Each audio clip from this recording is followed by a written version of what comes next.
Dark Side of Soul podcast. This is Joe. This is Sean. Thank you for joining us. We are doing a night recording. If you can't see, we have a bit of a spooky show today. What I was thinking of, and yes, I am, Sean. I know. I am going to do the usual beginning of the show things, but I kind of want to tease what we're going to talk about. I just took a sip of beer when you said that, and I was choked through laughing. Oh, really? Okay, I choked you. Force choked me. It's the art of choking. An artichoke. It's a Joe choke. It's a joke. So when we first premiered our Dark Side of Soul comic book, which you can get at darksideofsoul.com. One of our awesome readers said that he read it at a graveyard, a cemetery. Yeah. And he cemetery was one of the first people to buy it. Significance in Korean culture, big significance. We're going to cover that today. But first, also, yes, we also run the Dark Side of Soul tour. Everything you can find at darksideofsoul.com. We're running the tours 5 days a week. You get your friends, you get a discount. If you get 4 or more people, you can pay for it on the website. And we have all the details there you need. But if you need to know more information, you can always go to our Facebook page at facebook.com/Dark Side of Soul, where you can talk to Minji the Ghost, and she gives you all the information. Yeah, she looks like a chat bot, but I really think she's really haunted. She's really. I saw that you've been talking to her lately. Yeah, I've been, because the funny thing is with the setup on our Facebook is that I have my own private account, but that's linked to the Facebook account, to the Dark Side of Soul Facebook page. Yeah. So if I reply to somebody who's commented on one of our posts, even if I'm replying as the Dark Side of Soul, she sends me a message personally. She says that to me too. And then I just talk to her and until she runs out of stuff to say, but she could pretty much hold conversations. It's pretty eerie how she can hold conversations. Yeah, I was trying to mess around with her. She said, I can't remember exactly. She asked me something. Oh, I think she said, "Do you like scary stories?" And I said, "I sure do, Miss Magoo." And then she didn't reply. Oh, she didn't reply? Does not compute. And just no not reply. Doing that. But there are some people in the past that have had very long conversations with her. She's had a few marriage proposals. Yeah. She does not tolerate perverts. No, they get blocked. She tells them off. But she actually more is looking for like girl pals. She tends to do that. She just wants to talk to people and cause mischief. So anyway, check her out on our Facebook page and hit the message button, and you'll automatically link up with Minji the Ghost. Also, we're working on a new project. We are talking about. We do have the Dark Side of Soul comic, as I mentioned before, which is getting some good press and good reviews too. You can get that at darksideofsoul.com. And it's you can get the electronic version, or if you're inside Korea, you can get the print version. When things relax a bit after coronavirus, we'll be able to ship internationally. We're still working on international shipping options. Please bear with us. But until then, you can get a digital version at, I think, a fairly fair price. But we're working on our next project. Contact us if you've ever had any supernatural experiences in Korea. I meant to say that as one word. I'm not talking about like going out into the woods and man, everything was super. I mean, supernatural, not super. That was a supernatural experience. It's like I just had the largest granola bar. It was a supernatural experience.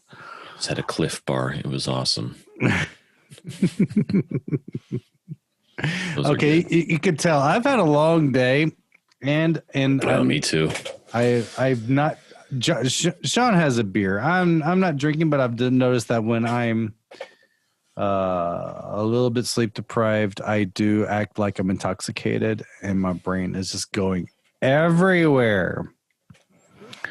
Let's talk about graves. Yeah. He says gravely. Gravely.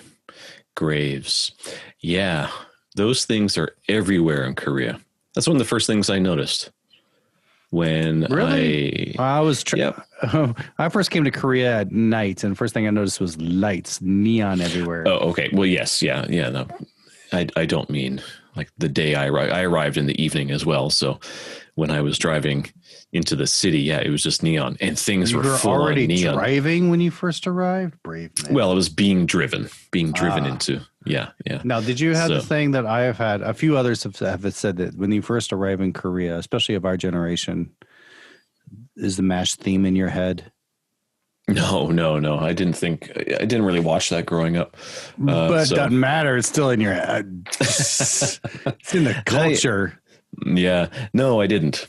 I did not. Oh No, gosh, no, it took me a few years before I got that out of my head when driving to Incheon. Right. But yeah, all the neon lights. But one of the first things I noticed when I was observing the landscape when it was daylight, maybe my first day or second day, anyway, my first weekend anyway, when I was looking around, is that there's graves everywhere. Mm. They're all around. And it reminded me a bit. I was quite interested initially in knowing why there were graves everywhere, because I grew up visiting graveyards with my father. Mm-hmm. It was something that we did quite often. And if we drove by an old graveyard, we would pull over or pull into the parking lot and we'd get out and we'd walk around. And my father was interested in seeing how old certain graves were. Ah, that is a fun thing to do. Yeah. And see the different designs on graves depending on how old they are. Yeah, so you're that's guessing the age of the deceased too. Right. That's right. Yeah. So that's called taphophilia. And if it's within the travel industry, it's tombstone tourism. Tombstone tourism. Kind of related to dark tourism in a way. Oh. But yeah, where I grew up too, similar to Korea, there were graves up in the forests, up in the woods, in the hills and everything. And one time, more than once, but a couple of times with my cousin Rob, we were going around the woods closer to his place in Newfoundland, a place called Bristol's Hope. Mm-hmm. And up in the hills, we were riding his quad. We call it Newfoundland a quad. It was an ATV. Yeah, and I think we down in the south we called them that. Yeah, call them quads. Something similar to that. Yeah, right. We came across these old family plots up through the woods, and we went and looked at a few of them. Like people died in the early 1800s, yeah, and there were skulls on the tombstones. Human skulls or imprints of skulls? Human skulls, baby skulls, puppy skulls. No, carvings of skulls. Okay. Yes, on the tombstone, yeah, along the top. So yeah, it was just fascinating seeing that kind of stuff. So I was always really interested, had the morbid curiosity of graves. That's true. I don't see many skulls on tombstones. That's so heavy metal. Yeah. I think that pretty much stopped. Well, they used to in parts of England in the 17 and 1800s. They would put gates with slabs along the top. Often other gates or sometimes stone around graves to prevent grave robbing. And at that time, it was a big thing where medical students who had trouble getting cadavers would dig up freshly buried corpses and bring them into the schools for their research, their work. Mm-hmm. So, you see memes on the internet today, and they're like, oh, these were designed because back in the day, people believed that zombies would come back in England in the 1700s. It's like, no, that's not why they were there. That's a cool story. But the idea of that ever happening, or that belief was there in the 1700s didn't exist. It was because of grave robbing, which is pretty morbid as well. This is pretty graphic and horrific as well. Yeah. But in Korea, yeah, I guess, what's one of the first things you noticed about Korean graves? They're like very well. They're very well kept. They're tiered. Mm-hmm. Oh yeah. Especially if it's a wealthier family. Large graves. I mean, large grave sites tend to be tiered. There are mounds. A lot of mounds. Yeah. I guess that's the key difference that I noticed. Yeah. Mm-hmm. The mounds. Yeah. I always found that fascinating. So there are graves everywhere in Korea. They're all over the place. Mm-hmm. So traditionally, one of the key things about graves in Korea was the sites, the actual grave sites. They had to be in an auspicious place. And the selection of a grave site often was the result of a geomancer or a shaman, who, if it was a geomancer, they would use the pungsu or the pungsu jiri, which is Korean feng shui, and they would choose an auspicious site and the proper place for a burial. There had to be certain places for graves. They couldn't be anywhere. Like in Chosun, it was not allowed to have graves within the city wall. They had to be outside. So that's why around Unpyeong, which is now the Unpyeong-gu, that area was just full of graves. And if you visit the Seoul Museum of History, they have several of those old graves. I guess they were dilapidated at some point. They were tipped over, and the museum got a hold of them, and they have them on display on the inside of the museum. So you can see old grave stones, headstones from the Chosun dynasty in the Seoul. Our mutual favorite museum. Yes, yeah. I know a lot of people who love that museum, like our colleagues and friends. They kind of agree that's one of the maybe top 3 best museums, if not in the city, but in the country. It's the coolest museum. Yeah. Just got stuff. Yeah. So much there. So it's not very propagandy. Yeah. I agree with that. I think the National Museum tends to be a little propagandistic. Even though I like it, I really like it a lot, but why do I think that? I don't know. Museum of Contemporary History has a lot of problems. I know some of our historian friends suggest that some of that museum's displays are maybe some propaganda. I think it's because they have some artifacts and they try to imbue it with more meaning than there actually is. Saying like, "Oh, this means that Korea was the first country to do this." And I'm like, right? Or no, like there's some glass from Europe, like a glass cup from Venice or something, and said that means that Korea trade routes were going all the way to Europe.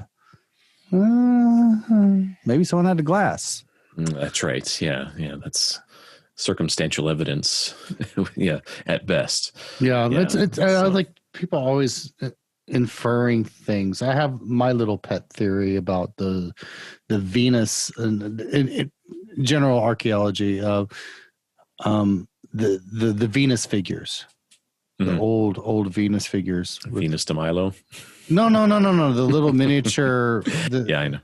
Little miniature with the really large parts.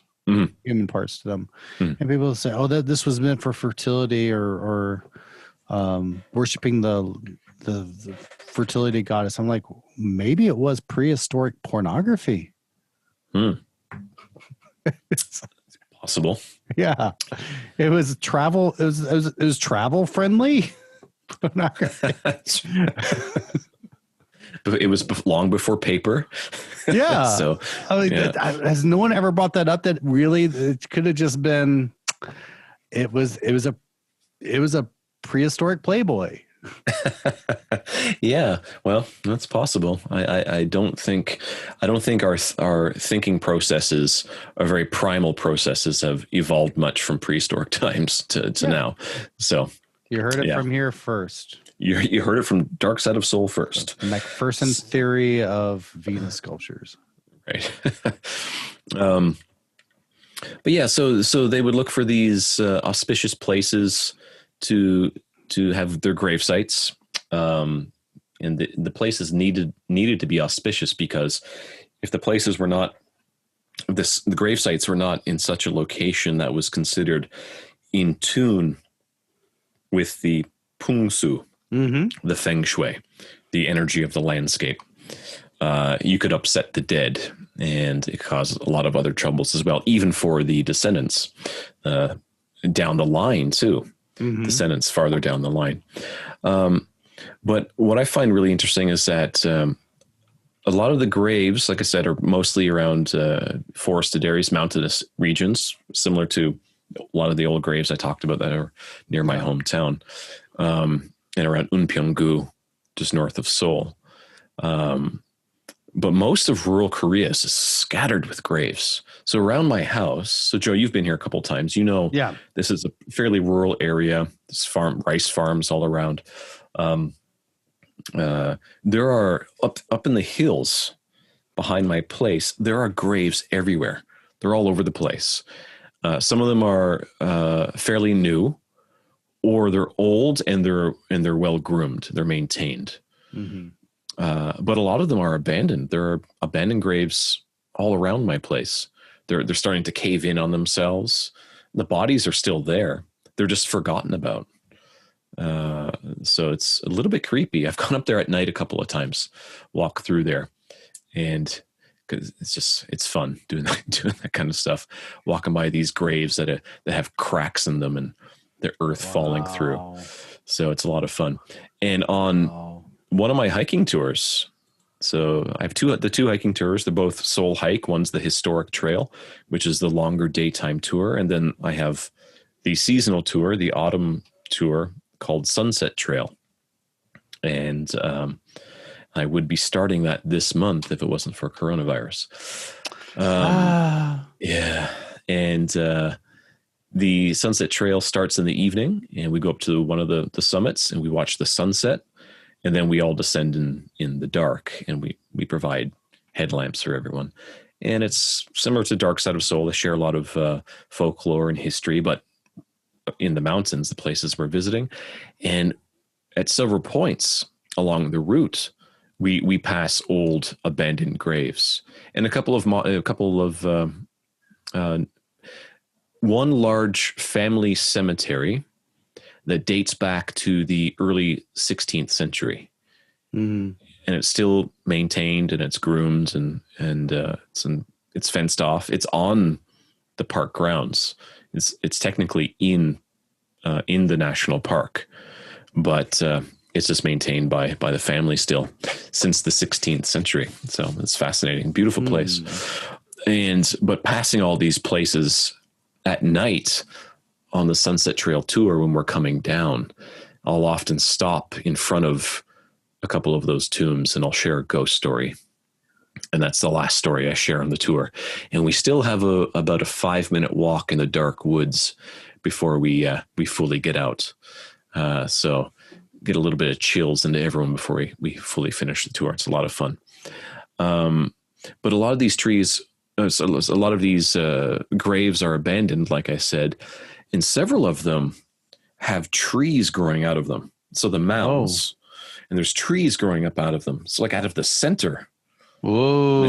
The trees are tall, and so as however long it takes for trees to get that tall, say 30 years, that's at least how long those graves have been abandoned, because they haven't been groomed and maintained.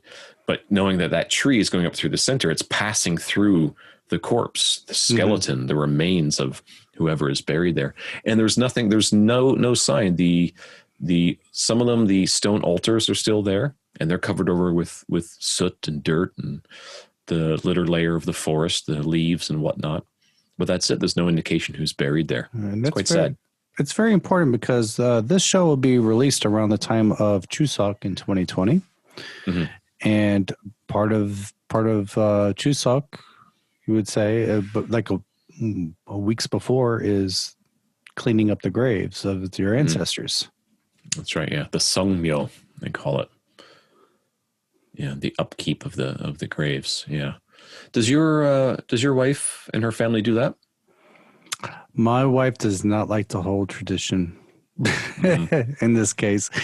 I've anything for quite a few Chuseoks up until last year, I would say. It's like for Chuseoks, I was the only one trying to uphold any traditions. And for me, it was mostly just I was making food, trying to make Chuseok food for my daughter. But she doesn't, especially this year because of Corona, we're not visiting the family. Yeah, I have been to the family graves, but not much seriously. And I have participated in jesa and all that on Chuseok.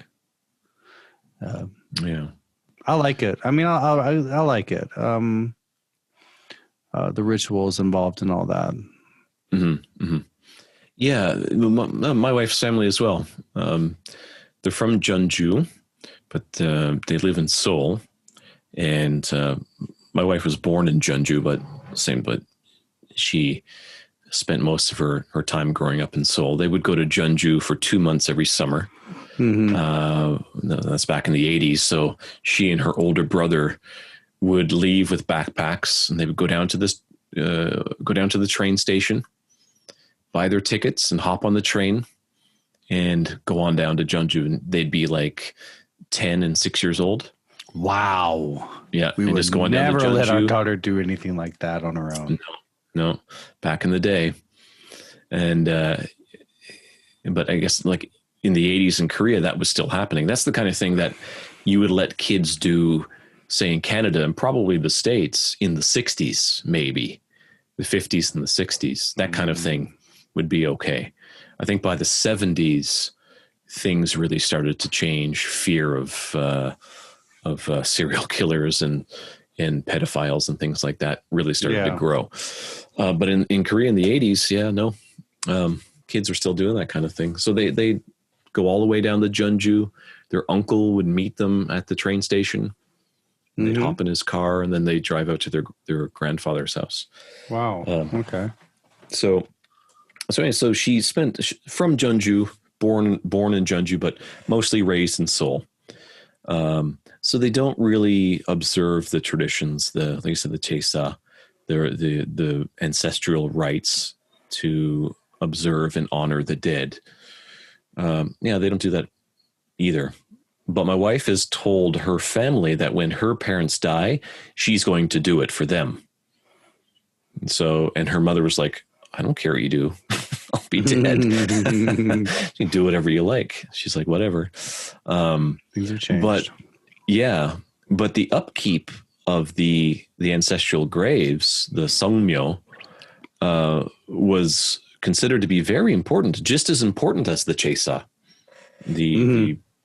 the rights to acknowledge the dead and appease them, because upkeeping and cleaning the grave sites was considered to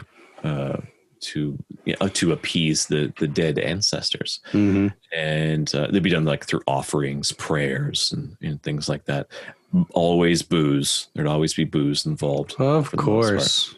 Yeah, you don't have to worry about damaging your liver after you're dead. That's right. Yeah. But interestingly, we're talking about like how our wives and their families don't really follow those traditions anymore. I think most Koreans probably still do. They do the Seongmyo, they upkeep graves of their ancestors, but but it's also changing mostly because of in the last century, the growth of Christianity. Yeah, I was thinking that. I remember early on in college, I took some like sociology course, and they were taught one of the parts was stages in religious beliefs and societies, and one of the earlier stages is ancestor worship, and then it goes to polytheism, then monotheism, things like that. And yeah, this was, and it says that societies, when something like monotheism is introduced to a society, that they tend to lean more towards that and away from the earlier stages of beliefs. Does that make any sense? Well, I don't know. Yeah, I think it consolidates authority when you. Good call. Yeah. Well, when you. It was tied into this other sociological precept of societies being based around the family unit, and then around the village, then around the nation, then around the country. I mean, like not the nation, but like you would think of the state, the province, and then, and how the communal mindset just gets more all encompassing as society progresses as well. And so ancestry worship was relegated to the times of what's called the tribal stage. It's all about the family, the tribe. Right. The tribe. Yeah. I see. I mean, tribe in the sense of familiar. Everyone's related. Right. This, the family unit. Yeah. Right. I see. Yeah. So anyway, so the introduction of Western religious thought, that of course being primarily Christianity, has removed a lot of Korean culture and ancestor worship, or in the very least ancestor acknowledgement. Yeah. And rituals that appease the dead, which one of those rituals and those things of doing that is the songmyo, the upkeep of graves. Yeah, that's just kind of it's gone. So I do know of some Christians, Korean Christians, who will go and they'll clean up the graves, which is universal. You can find that in other cultures. That's not something that's In fact, the Mulan kind of has the original cartoon Mulan kind of brushes on that. The movie. Yeah. I guess it did. I guess it does. They're ancestors, right? The spirits, ancestral spirits. That's right. I forgot about properly worshiping them and everything. Yeah. Right. So, but yeah, it's like there are grave keepers back home. Like, my aunt will go to my grandmother's grave, and she'll always put fresh flowers on it once a week, and she'll brush it off. If like some leaves have fallen on top of it, she'll brush all the leaves off and things like that. And if there's some mud or something has splashed up on the tombstone, she'll clean it off with a bit of water. But it's not a ceremonial thing the way it is in Korea, or traditionally was in Korea, and for some Koreans still is.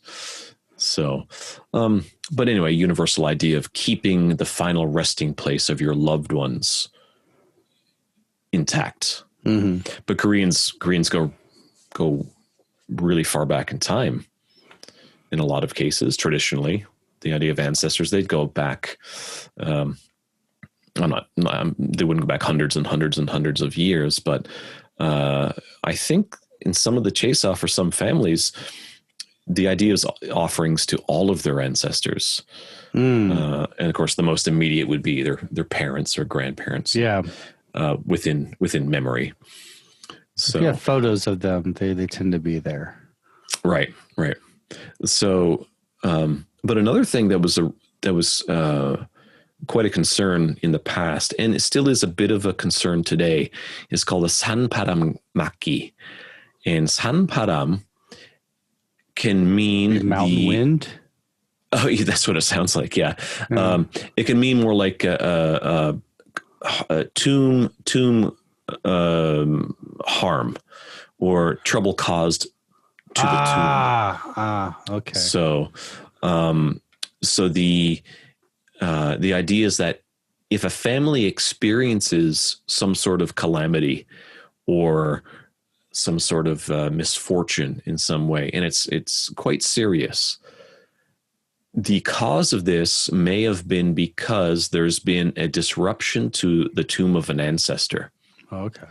And it's disturbed the spirits. So the spirits of the dead are restless, and this is causing this calamity to happen.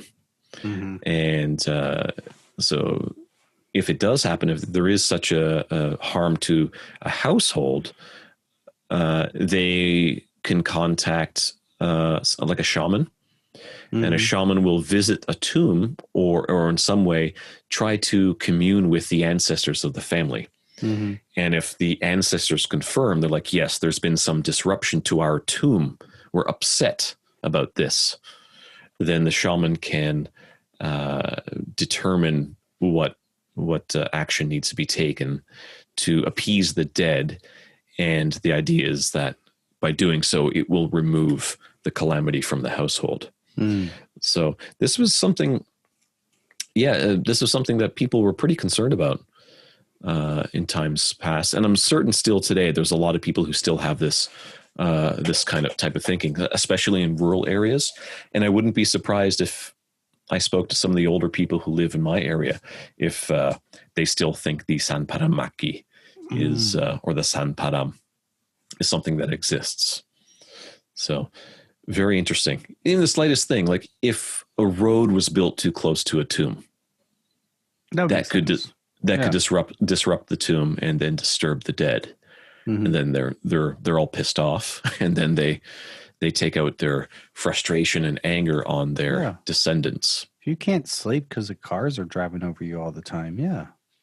So I don't know if you noticed when you've come here before. So when you're on the highway and you turn off the road that comes up towards my place, or on that small narrow road, there's a 2-lane road that comes up into my neighborhood. Let's just draw a map for everyone.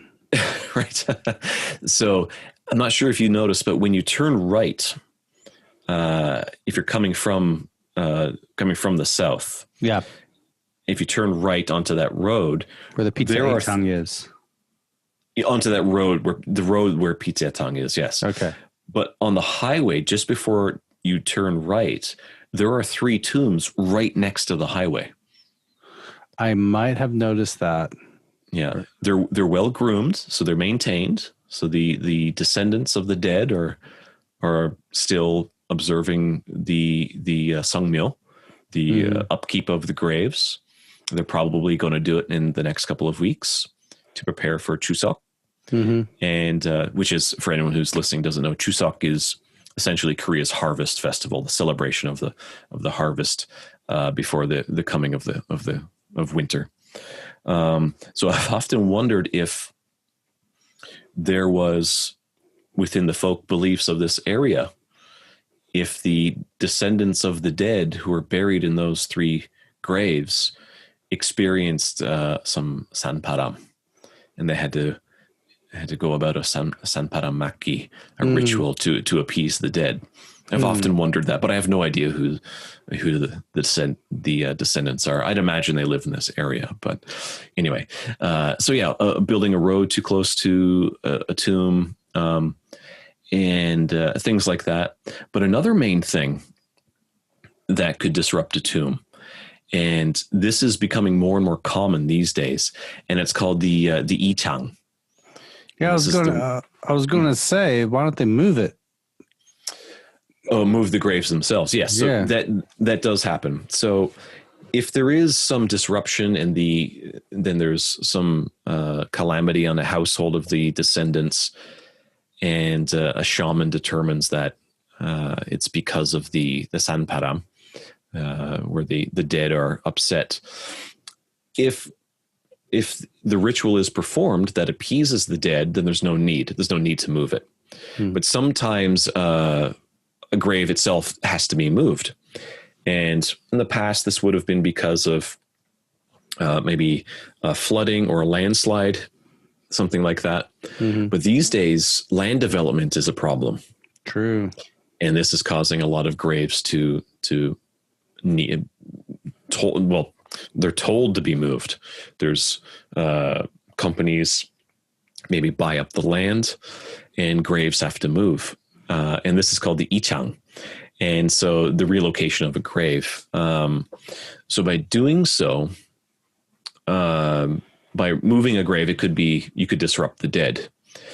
And the ichang is the process of informing the dead that the move is coming, the move is imminent, and it has to take place.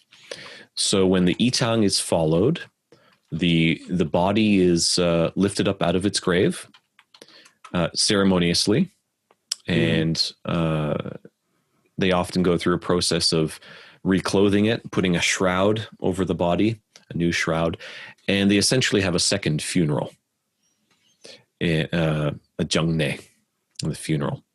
And this is something that's happened in the past, and they have this process, the ichang, to handle the process, to appease the dead when it happens, to calm them and say sorry for having to move them. But like I said, it's happening a lot these days, and more recently in recent years because of land development. And it happened to my wife when her grandfather died. Now, I met him. He was 90.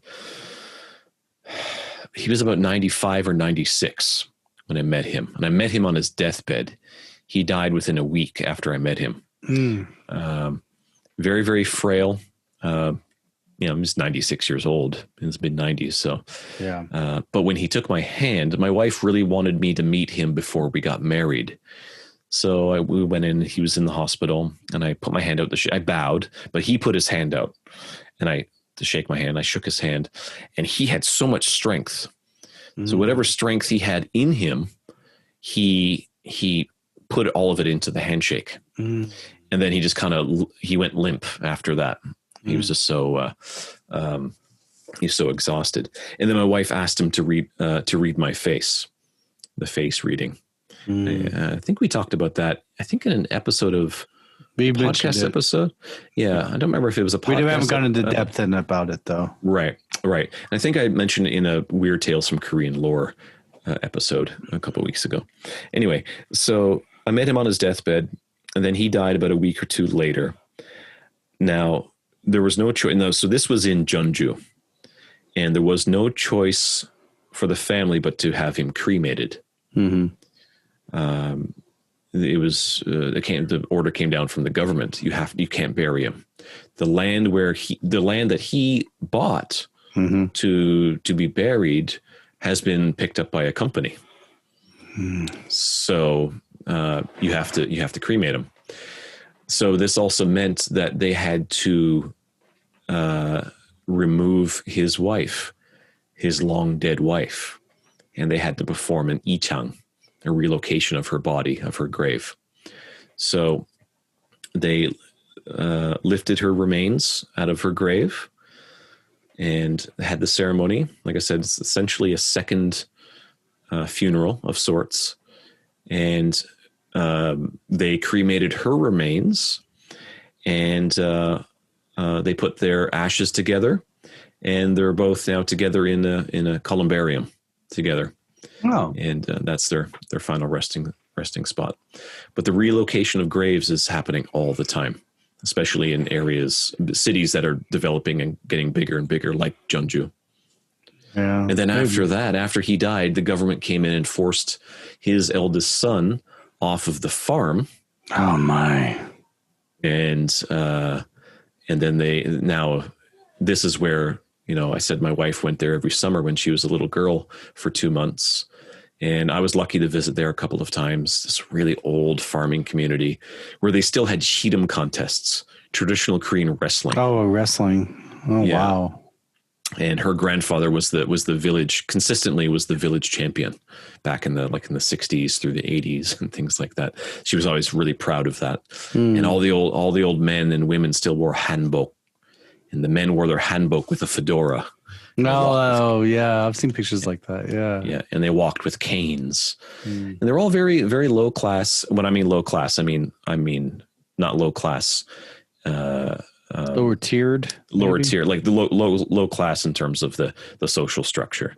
They're not low class people. They're all very, very high class people. But peasant class. Yeah. Well, there were farmers and whatnot, but they were all very gentle and kind and wonderful people. And all of them were forced off of their land. And eminent domain. Eminent domain. And what was put in the place of their farms, but these massive apartment buildings that those people could never afford. So gentrification. Yeah. So, but there's a Starbucks on the first floor. So anyway, this was so the ichang, the performing of moving a body from its original grave so it can be relocated. A very old ritual that is still being observed, at least as recently as about 14 years ago when my wife's grandfather passed away. I think everyone's wondering like if an ichang would have helped them at Cuesta Verde. You think everyone's wondering? I think everyone's wondering that. If everyone's people trying to question. That's the hot question. Right? Getting that reference. Right. That's on everyone's minds right now. If it wasn't, it is now. Cuesta Verde. So the tombs. Anyway, the tombs. You moved the headstones, but you didn't move the bodies. Mm-hmm. Yeah. And I'm certain that's happened as well. Actually. Yeah, that's what we're wondering about here. So I mentioned that a few times that my area is basically a giant cemetery with a neighborhood carved in the middle of it. When you were talking and you said, have I ever noticed cemeteries? And I've just realized all the way down from Gyeong Station, which is a few kilometers, there's a giant, it's like a whole hillside is all graves. It's like a few football stadiums worth of graves. And it just follows up north towards Jangneung. Which is the tomb of King Wonjong. Oh yeah, or what you call him? He's also known as Prince Jongwon. Lived 1580 to 1619, so he was only like 39 when he died. But his only I don't know. I did a little research on him. His only significance was he was involved in helping the king escape during the Japanese invasion. So he was part of the crowd that wussed out when the country got invaded and ran away. Yeah, and Kwanghae-gun was essentially left in charge, right? Yeah, this is the Admiral Yi thing. Admiral Yi saving Korea so many times while the people in charge of protecting Korea were running away. And so, yeah, he was in that crowd, and he was given credit for helping the king escape, and he got rewarded for it, while Admiral Yi was getting pooped on the whole time. Right? Yeah, wasn't Yi even tossed in jail at some point? Or all the time, and he always keeps, and he gets demoted to lowest rank, and then climbs the ranks again, and gets demoted again, and then goes all the way back up. Yeah. Yeah. Nasty. Yeah, at that time, we might do a show on that. I'm kind of hard on the royalty on the Admiral Yi story. Sure. Yeah. Rightfully so. Yeah. But Wonjong is buried near you. Yeah. He's right up the street behind the Home Plus.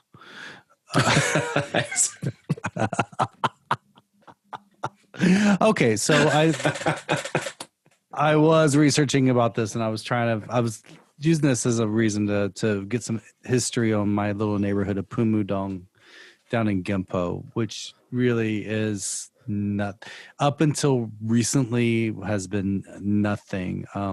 So I know the biggest cemetery here was established in 1971, but it's just graves, and I think I got some info that maybe that all these graves are not part of the same grave. They're just all interconnected, but it seems like people just wanted to be buried near Jangneung or something. Auspicious site. Yeah, auspicious site. There wasn't any real construction in Pumudong until 1998. No residential construction here until 1998. Before then, this was just farms and light industry, particularly a slaughterhouse, which just last month shut down. because that was the smell of this smell. During the summer, it got rank from the slaughterhouse. It just shut down now, and there's always been talks about relocating cemeteries even more. Some more yeah. Over 4,000 tombs around here, and I've just come across so many city council meetings, reading the minutes, and people talking about either relocating the cemeteries, and also the main cemetery was talking about getting more mausoleums, more crematoriums. And the crematoriums or columbariums, like to put the ashes. No, crematoriums to actually to perform the cremations, do the cooking. Yeah. Too soon, Joe. Too soon. Sorry.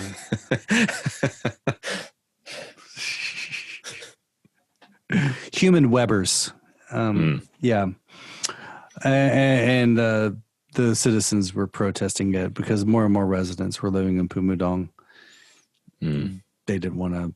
We already have the slaughterhouse. Now we need the crematorium. There's just a lot of pollution here that you wouldn't really consider. Not the typical pollution, like from automobiles. It comes from a slaughterhouse, a crematorium, and air and noise pollution from being near the airport. But now it just looks like it's just the airport stuff, and even then, I don't even notice it. I have the door open right now, and no, it's late at night. Planes don't fly this late at night, but still, you wouldn't hear the planes if we were recording during the busy times. Anyway, that's my area. Just talking about it. I've said before, I'm just surrounded by graves. Right. We all are, and I think that's kind of the point we were making at the beginning, is that just there are graves absolutely everywhere in Korea. They're sometimes in such random places, and these are the old graves. These are the graves that were built in auspicious sites. You'll even find the dolmen, the really prehistoric. That's right. Yes. Mm-hmm. Yeah. There's some at Jangneung. And there's some. I was just taking a stroll on the southern mountain of Gwaneksan, and when I lived in Anyang, Bisan Ildong, you'll see there's some easy paths down there. But if you just take this one path and you come across a dolmen, and there's a small plaque describing it. But other than that, there's no fanfare. If you just wander down a path and you just find it. Yeah. They're everywhere. So yeah, I think so. At some point, I was developing a tour of Paju, and hoping to start it in the spring past, but Corona took care of that, and I was going to visit tombs. The tombs that some of the royal tombs that are around here, the Samnung, and some older tombs that are kind of up in the hills a little bit, just tombs of commoners. So hopefully when this whole mess is over, I'll be able to do that. And if anyone's in Korea and they want to come see Paju, really rural part of Korea with a fascinating history that isn't really promoted, then let me know. We can go check out some spooky tombs. That'd be great. We can go drink some makgeolli with Sean. Yeah. There you go. Well, thank you for listening today. If you want to find out more about our tours, you can just go to darksideofseoul.com. Also, darksideofseoul.com, you can grab our comic book, Dark Side of Soul, Weird Tales from Korean Lore. We'd also like to thank Sodak-san for producing the music you are hearing now or very soon. Depends on how much I'm talking for the rest of the show. If you want to hear more of his music, why don't you become a patron at patreon.com/soulpodcast. I didn't start with that, did I? We'd like to thank our patrons, Angel Earl, Joel Bonomini, Jamie Staley, and Shaaron Cullen, our top tier patrons. Did I say top tier patrons? Okay. You did know. Top tier patrons. They be at the top of the cemetery. That's right. Yeah. Also, if you've had any supernatural experiences in Korea, contact us. info@darksideofseoul.com or just through our Facebook page at Dark Side of Soul. Facebook.com/darksideofsoul. Whatever. It's a theme. You figure it out. Just Google Dark Side of Soul. You'll find all of our stuff. That'll be good. That'll be good. Thank you, everyone, for listening. Sean, you have anything else? I think no, I think that's it. It's Friday night, so I got my beer gone that I was drinking during the episode. I'm gonna crack another beer, and all this talk of tombs and graves has me in the mood for a tomb-related horror movie. So I think I'm going to rewatch Tombs of the Blind Dead. That sounds good. I'm just going to continue watching Cobra Kai. Nice. All right. Until next time, stay spooky. Good night.